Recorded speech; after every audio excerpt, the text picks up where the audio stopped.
meus irmãos, Deus os abençoe. Eu sou o Vinícius, servo do Senhor, e gostaria de compartilhar com os irmãos acerca do Salmo 131, um salmo muito especial, escrito pelo servo de Deus, Davi, um dos grandes reis de Israel.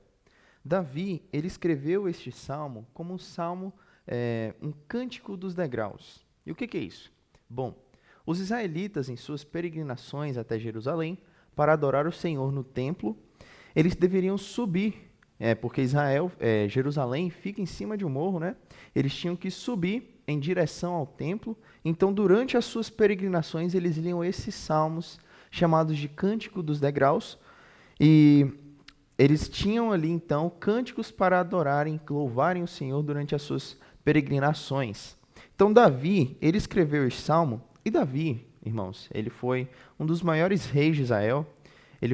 A Bíblia descreve que Davi foi um homem segundo o coração de Deus. Davi foi um servo muito abençoado pelo Senhor, e ele escreveu muitos salmos que hoje nos abençoam, né?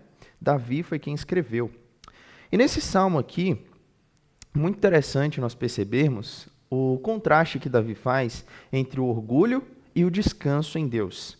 Então, Davi mostra que o orgulho, ele não produz nada, mas o descanso em Deus alivia a alma do servo do Senhor. Então, Davi está mostrando que o orgulho nos leva muitas vezes a dificuldades em nossas vidas. O orgulho, meus irmãos, pode nos levar à ansiedade, por exemplo. Nós, às vezes, dependemos tanto de nossas capacidades, de nossas forças, que ficamos desesperados em face às circunstâncias que nos rodeiam.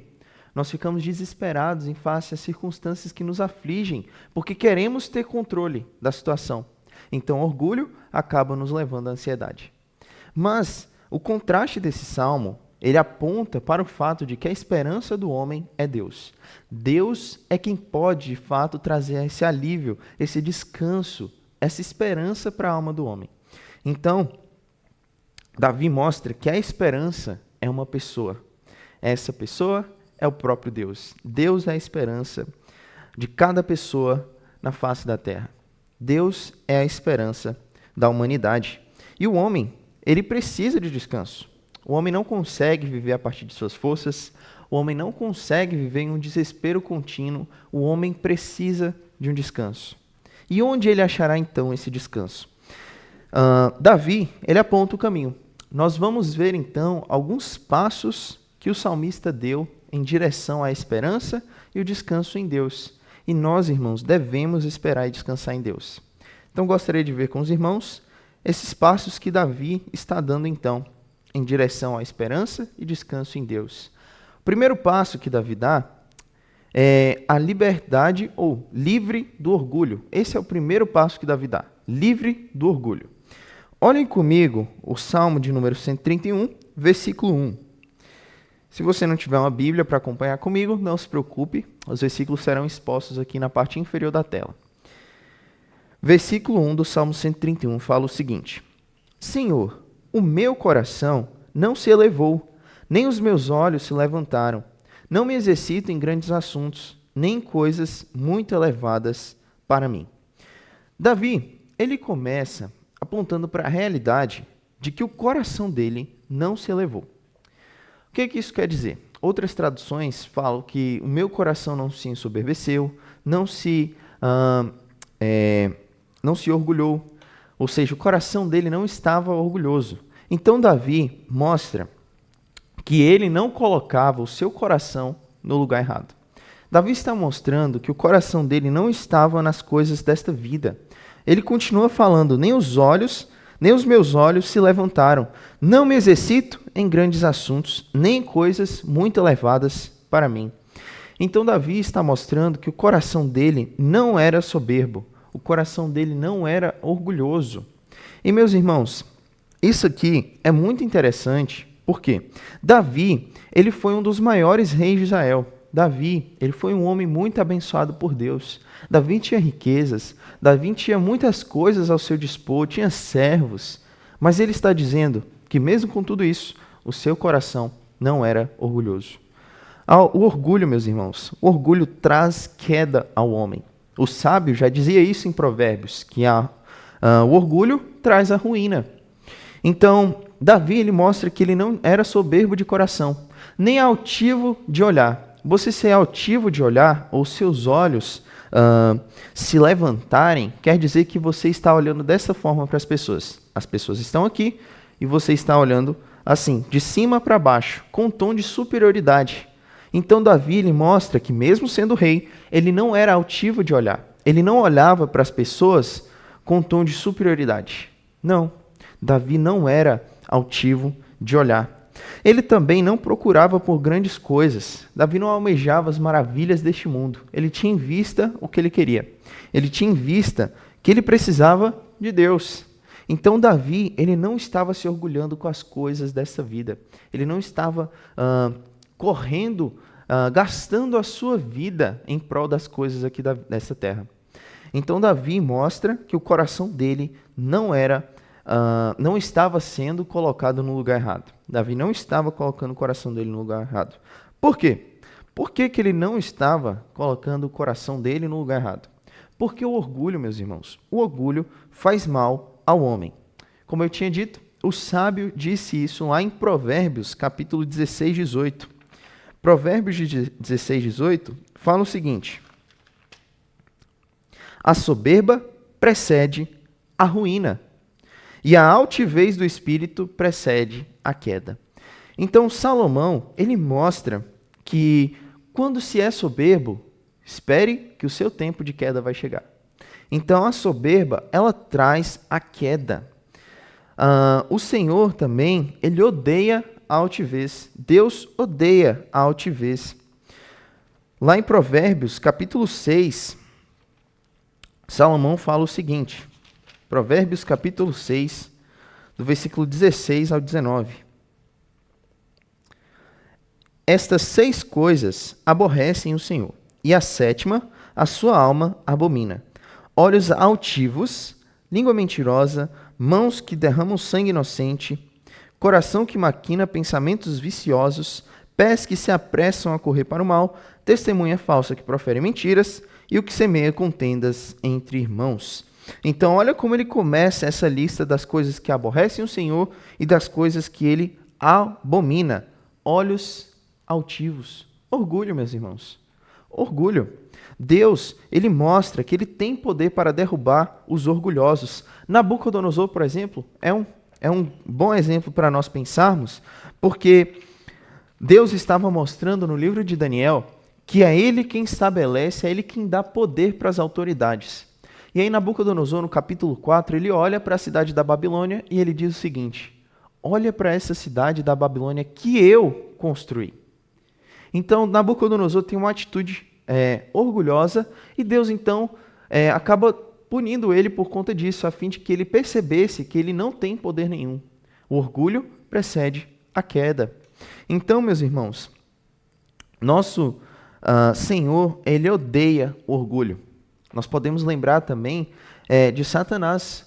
Satanás, ele foi o primeiro orgulhoso, né? Ele foi orgulhoso, ele acabou descendo, sendo expulso ali do céu por conta do seu orgulho. No Isaías 14, em Ezequiel 28, nós podemos ver, então, o que aconteceu ali com Satanás. Satanás disse que ele queria se sentar no trono de Deus, ser maior que o Altíssimo. E por conta disso, ele foi derrubado. Olha a queda de Satanás, por conta do orgulho. O orgulho precede a ruína. Então, meus irmãos, Jesus, ele nos convida à humildade, não ao orgulho. Jesus mostra o exemplo do fariseu e do publicano, lá em Lucas capítulo 18, onde o fariseu ele bate no peito e diz: graças a Deus que eu não sou igual àquele publicano. O publicano bate no peito, nem sequer entra no templo e fala o seguinte: Senhor, tem misericórdia de mim porque eu sou pecador. Quem desceu justificado? Jesus pergunta. O publicano. Por quê? Porque ele foi humilde. Ele foi humilde, ele reconheceu que ele estava com pecado em si. O fariseu não, ele foi orgulhoso. Ele disse que ele não era nem igual àquele publicano. Então, meus irmãos, Jesus nos convida à humildade, não ao orgulho. O nosso Senhor, ele é humilde. No capítulo 2 de Filipenses, Paulo começa falando que nós não devemos agir por partidarismo ou vanglória, mas por humildade. Jesus, ele foi humilde, ele se fez carne para nos salvar. Jesus abriu mão dos seus direitos como Deus. Ele estava assentado nas alturas, mas ele se fez carne para me salvar e para te salvar. Então, nosso Senhor nos convida à humildade e ele mesmo dá esse exemplo. Jesus descreve que o coração dele é manso e humilde. Então, meus irmãos, nós precisamos imitar ao nosso Senhor. Esse foi o primeiro passo de Davi, livre do orgulho. E aqui, então, Davi ele vai dar o segundo passo. O segundo passo que Davi dá é uma alma sossegada. Davi, ele tinha uma alma sossegada. Olha comigo o versículo 2. Versículo 2 do Salmo 131 fala o seguinte: de certo, fiz calar e sossegar a minha alma. Qual criança desmamada para com a sua mãe, tal é minha alma para comigo. Então Davi, ele primeiro fala que o seu coração não é soberbo. E agora Davi, ele está falando que a sua alma é como uma criança que acabou de se amamentar da sua mãe. Ele está mostrando, então, que como um bebê, a sua alma estava sossegada. Quando uma criança ela se amamenta, ela está inquieta por conta da fome e ela se alimenta do leite da mãe, ela descansa. Ela fica quietinha, tranquila, satisfeita. Então Davi, ele mostra que a sua alma estava dessa forma. Ela estava sossegada, ela estava tranquila, ela estava satisfeita em Deus. Então Davi mostra que o coração dele não era soberbo, porque ele colocou o coração dele no lugar certo. Davi colocou o coração dele em Deus. E ao colocar o seu coração em Deus, então, ele teve a sua alma tranquilizada. Ele teve a sua alma, então, sossegada. Ele teve a sua alma satisfeita. Davi, ele percebeu que não vale a pena viver inquieto pelas coisas maravilhosas do mundo, mas que o melhor de tudo na vida era colocar a sua alma em Deus, era descansar no Senhor, porque o Senhor, ele de fato traz alívio ao coração. Ele de fato tira o peso da vida, das nossas culpas, dos nossos pecados, ele tira todo esse peso. Ele faz a nossa alma sossegar. Então Davi, ele mostra que ele aquietava a sua alma em Deus. Ele descansava no Senhor. E aí, então, nós precisamos entender que esse descanso, meus irmãos, é essencial para nós. É essencial para todo ser humano. O próprio Deus convida ao descanso. Lá em Mateus capítulo 11, dos versículos 28 ao 30, Jesus fala: vinde a mim, Deus fazendo o convite. Vinde a mim, todos os que estão cansados e sobrecarregados, e eu vos aliviarei. Então Jesus, ele convida ao descanso. Por quê? Porque ele é o próprio descanso. Perceba, ele faz o convite, mas o convite é para vir até ele, porque ele é o descanso. É ele quem pode proporcionar o descanso, porque ele é Deus. Jesus mostra isso lá em Mateus 11. Vinde a mim, todos os que estão cansados e oprimidos, e eu vos aliviarei.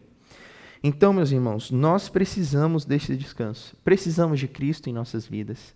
Precisamos buscar o Senhor nas nossas horas mais escuras. Precisamos do descanso que só Jesus pode oferecer. E nós, irmãos, se não tivermos uma vida com descanso, nós viveremos inquietos. Perceba, Mateus capítulo 8, versículo 23 ao 27. Vamos ler lá rapidinho. Mateus capítulo 8, versículos 23 ao 27. Fala o seguinte: entrando ele no barco, seus discípulos o seguiram. E eis que no mar se levantou uma tempestade tão grande que o barco era coberto pelas ondas. Ele, porém, estava dormindo.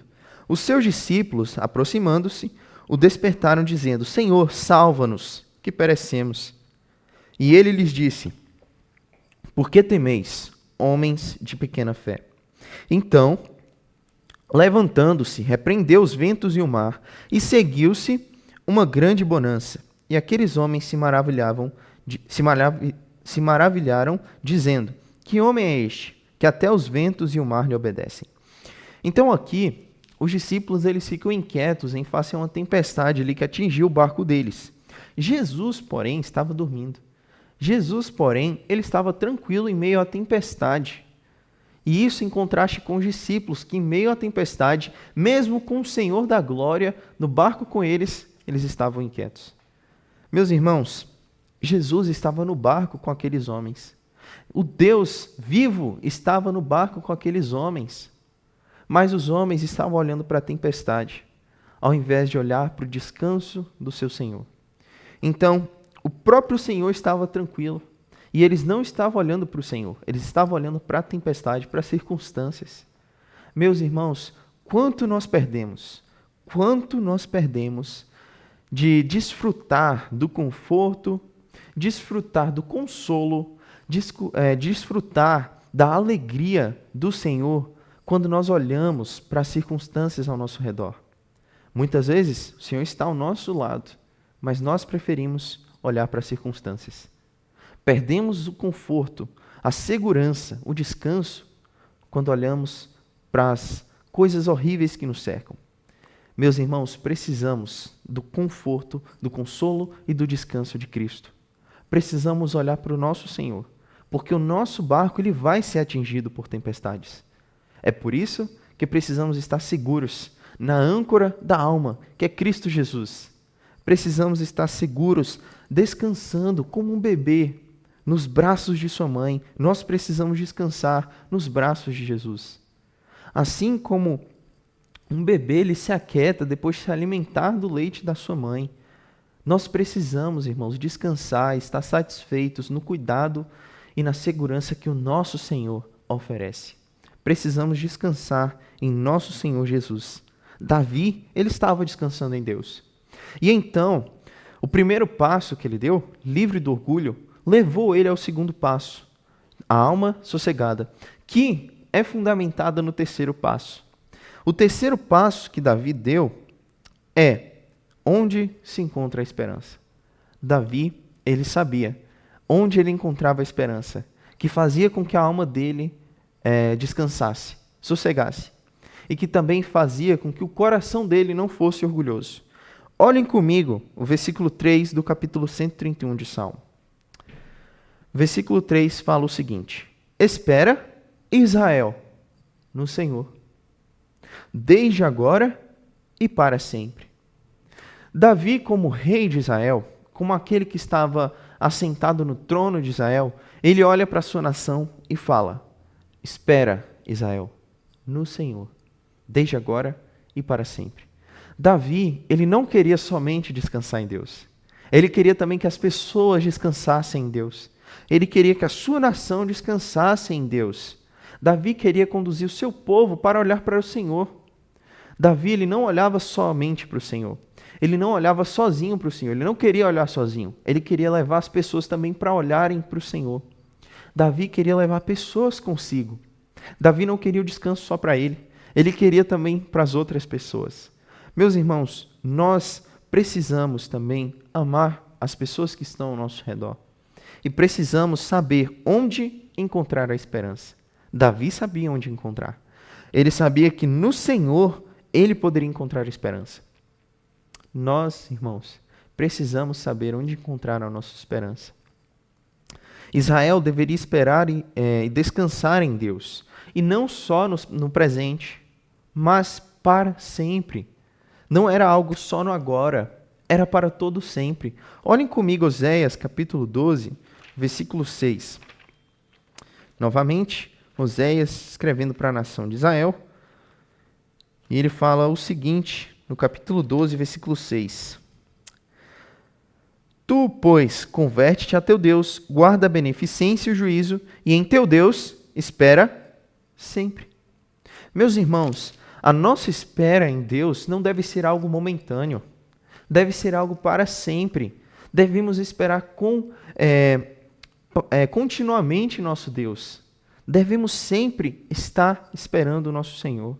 Devemos sempre estar descansando em nosso Deus. Devemos ser constantes, mas o nosso coração é inconstante. Precisamos da graça. Precisamos do nosso Deus. Precisamos de Cristo Jesus. Israel, infelizmente, muitas vezes tirou os olhos do Senhor. Podemos lembrar de Êxodo, onde os israelitas murmuravam por conta de algo grandioso que Deus tinha feito na vida deles. Oséias também, a nação estava sendo infiel ao Senhor. Então, meus irmãos, Israel, muitas vezes tirava os olhos do Senhor. E Davi ele faz esse convite: Israel, espere no Senhor, desde agora e para sempre. Meus irmãos, Deus é um Deus fiel, um Deus que cumpre o que Ele diz. Ele, desde o Êxodo, desde o começo da Bíblia, Ele sempre foi fiel. Deus fazia promessas e Ele cumpria essas promessas. Deus fez uma promessa a Abraão e Ele cumpriu, Ele criou a nação de Israel a partir de Abraão. Deus, o que Ele promete, Ele cumpre. Deus também prometeu tirar a nação da terra do Egito. Deus tirou com mão poderosa. Deus abriu um mar para livrar o seu povo. Meus irmãos, o nosso Deus, Ele é fiel. Ele é fiel à aliança que Ele tem com o seu povo. Deus é fiel à aliança que Ele tem com Israel. E a Bíblia também mostra que o caráter de Deus jamais muda. Deus é o mesmo e Ele não muda. Então Deus, que foi fiel no passado, Ele continua sendo fiel no presente e Ele vai continuar sendo no futuro. Deus, Ele é fiel, meus irmãos. Então, olhando para a fidelidade de Deus no passado, nós podemos confiar no presente, meus irmãos, e ter esperança no futuro. Olhando para a fidelidade do Senhor no passado, podemos ter confiança absoluta no presente e esperar com alegria no futuro maravilhoso do nosso Deus. Deus, Ele é fiel e Ele é maravilhoso. E essa esperança é Jesus. Jesus é a esperança de todo salvo. Jesus é a esperança do cristão. Meus irmãos, Jesus, Ele é a expressão exata de Deus. Jesus é o próprio Deus. A Bíblia mostra em Hebreus capítulo 1, versículo 3, que Ele é a expressão exata do Senhor. Se Deus foi fiel no passado, Jesus, Ele é fiel. Jesus é a expressão exata. Se nós podemos confiar em Deus no presente, podemos confiar absolutamente em Jesus no presente. Se podemos esperar com alegria no Senhor no futuro, podemos esperar com alegria em nosso maravilhoso Salvador. Podemos, de fato, descansar em Jesus. Jesus, Ele é fiel. Ele é um fiel companheiro, um consolador que nos ajuda, que nos guia em meio às lutas que nós temos aqui. Ele enviou o Espírito Santo para nos ajudar a lembrar dele. Nós precisamos, meus irmãos, viver uma vida que glorifique o nosso Senhor. Devemos esperar sempre em Deus. Não só no agora, mas agora e para sempre. Devemos esperar no nosso Senhor. A esperança, meus irmãos, olha para trás, para as fidelidades de Deus no passado, para então olhar para frente. Nós fundamentamos a nossa esperança olhando para o nosso Senhor, o que Ele fez na cruz. Nós fundamentamos a nossa esperança em um Deus que sempre foi fiel no passado e que vai ser sempre fiel no futuro. Então, meus irmãos, podemos descansar de fato em nosso Deus. Devemos tirar o nosso coração do orgulho, das coisas deste mundo. Precisamos olhar para o nosso Senhor em sua glória. Precisamos colocar o nosso coração no lugar certo. Então, meus irmãos, devemos ser livres do orgulho. Devemos sossegar a nossa alma em Deus. E devemos esperar. Esperar no lugar certo. Esperar somente em Deus. Que Deus os abençoe. Muito obrigado.